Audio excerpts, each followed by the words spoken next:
Réparties dans les différents quartiers de la ville, plus de 2000 citernes offraient aux Alexandrins un accès à l'eau en toute saison.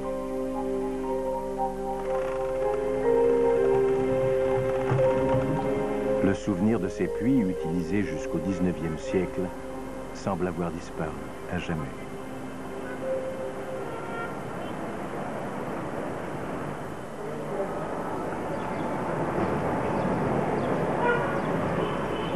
Quelques semaines plus tard, Jean-Yves Empereur a rendez-vous avec Ahmed Abdel Fattah, directeur du musée gréco-romain.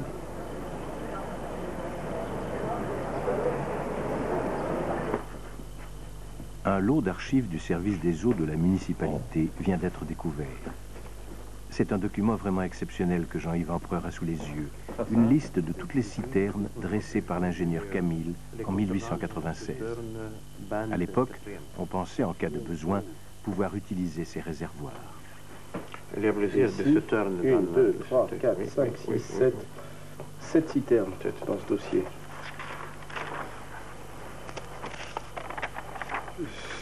On voit combien ils sont fragiles. C'est des calques qui ont plus de 100 ans. Il n'y en a que encore 10 citernes cette fois-ci. Donc on est déjà à plus de 50. 91, puis 97 100. Ça veut dire qu'il y en a une centaine. Il y a plusieurs de citernes à Alexandrie.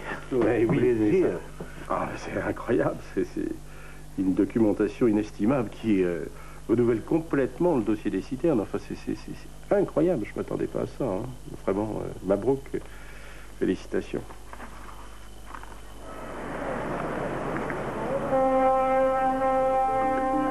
Citerne Al-Katan, quartier Comandic. Oui.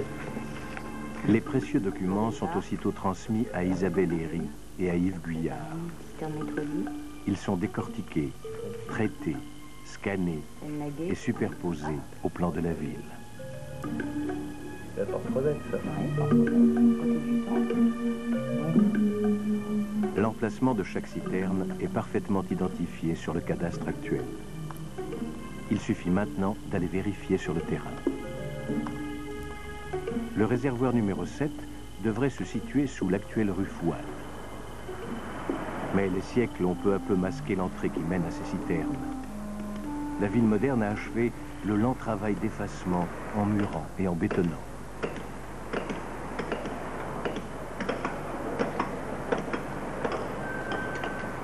Seule une ruelle voisine paraît offrir un accès au sous-sol.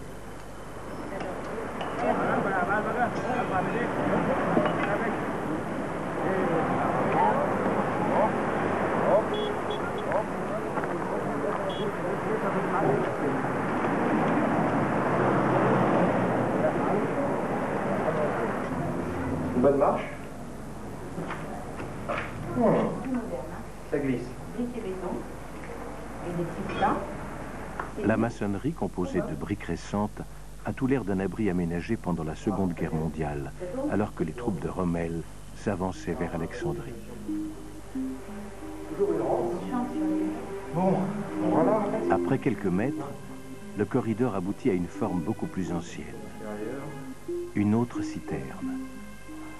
Les archéologues sont plus que jamais au cœur de la ville renversée, la seconde Alexandrie, aussi vaste et complexe que l'Alexandrie des vivants.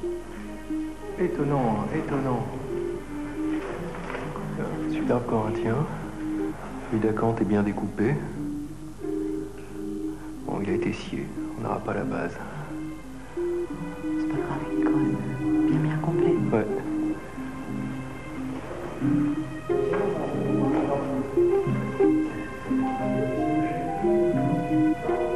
Les archives de l'ingénieur Camille ont parlé. Une géographie intime de la ville commence à se dessiner. Il nous indique que, notamment la citerne... Dès lors, rien n'arrêtera plus l'ardeur des archéologues. Les citernes sont identifiées, leur accès retrouvé.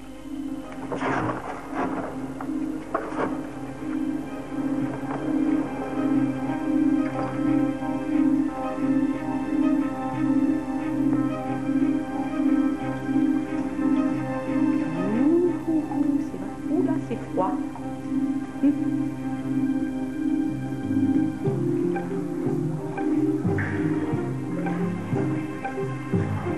Dans les entrailles de la terre, l'élément liquide ranime un monde que l'on croyait mort. Ces eaux remuées fugitivement par nos explorateurs sont autant de vaisseaux, de veines, qui donnent l'impression à nouveau de palpiter.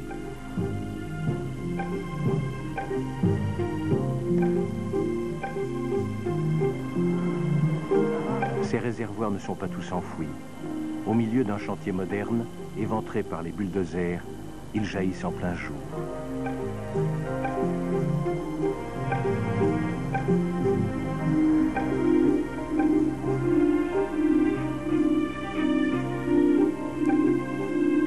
Tunnels, puits, brèches conduisent à ce royaume souterrain, à ces lacs aux eaux dormantes.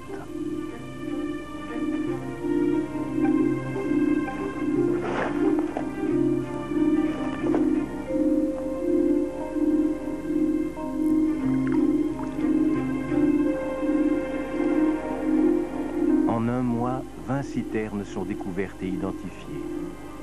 Désormais, le cœur de la ville antique ne bat plus dans les ténèbres.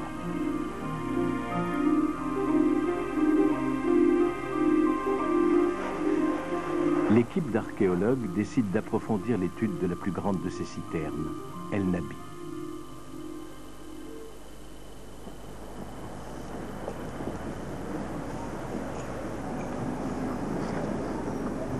C'est beau? C'est superbe.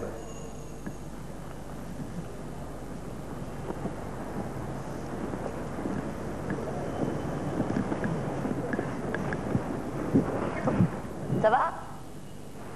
C'est beau. Dans les profondeurs de la terre, El Nabi dévoile un immense édifice composé de 3 étages, parcouru de 5 travées, soutenu par une forêt de 48 colonnes. Cet effet de puissance et d'adresse dans la construction, en même temps que de sobriété, rappelle la simplicité très élaborée de l'architecture des mosquées.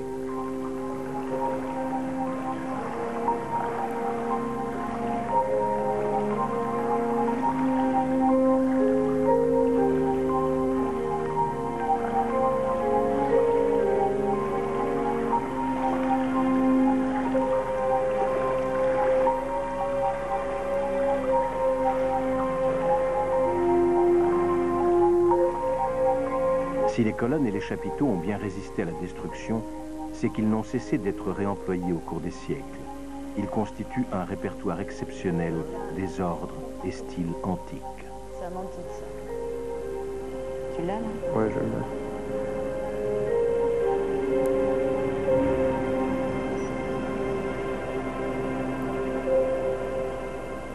Alors, il y a des chapiteaux à l'endroit, à l'envers, il y en a dans tous les sens. Est-ce qu'on peut dégager quelques ensembles là, qui permettraient d'isoler des chapiteaux qui viendraient du même monument?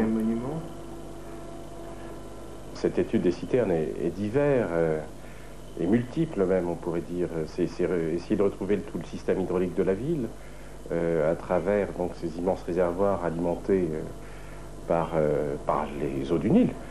Et puis aussi, dans l'architecture de certaines, essayer de retrouver des éléments de réemploi, de monuments qui ont été démantelés, qui ont été démontés à la fin de l'Antiquité. Et ces éléments ont été préservés, et donc ils nous restent ici comme des témoins des Alexandries passées.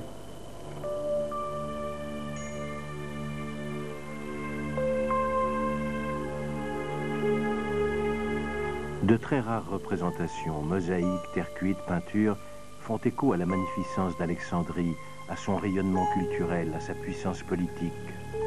Son urbanisme grandiose, la splendeur de ses édifices ont vivement frappé l'imagination antique.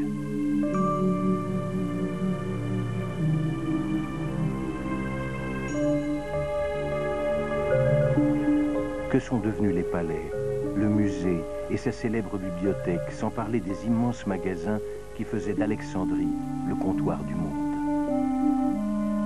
Dans les eaux du port sont peut-être enfouis les vestiges de ces architectures prodigieuses.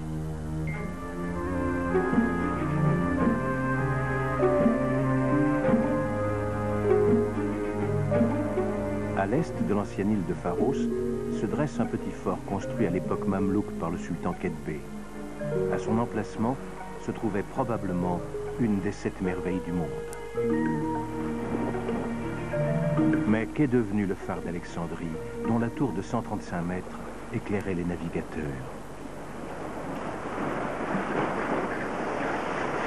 Depuis 7 ans, l'équipe franco-égyptienne de plongeurs étudie les milliers de blocs architecturaux qui gisent dans les eaux troubles du port. La 15e campagne d'archéologie sous-marine débute au premier jour d'automne.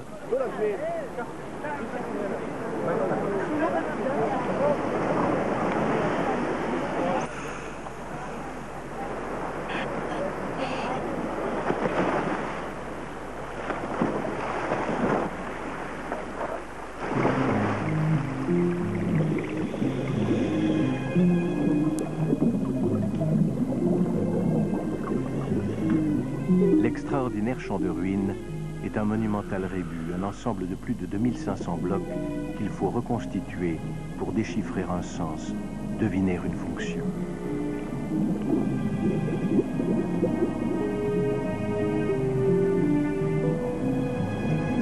Une pierre excite depuis quelque temps la curiosité des plongeurs.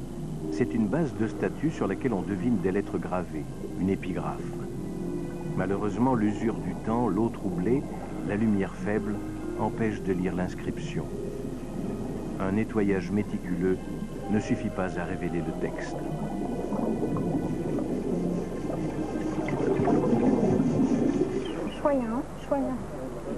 La technique du moulage va être employée. Carole Aquaviva et Fabienne Boisseau préparent la prise d'empreinte à base d'un élastomère de silicone.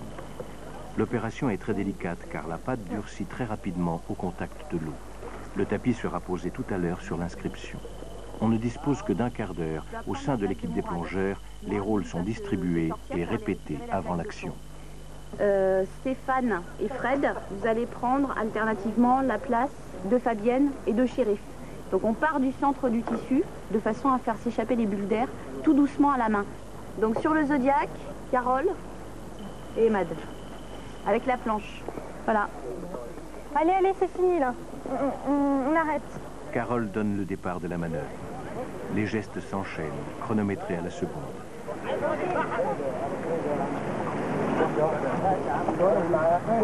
Ok, un petit peu plus. Keda شوية.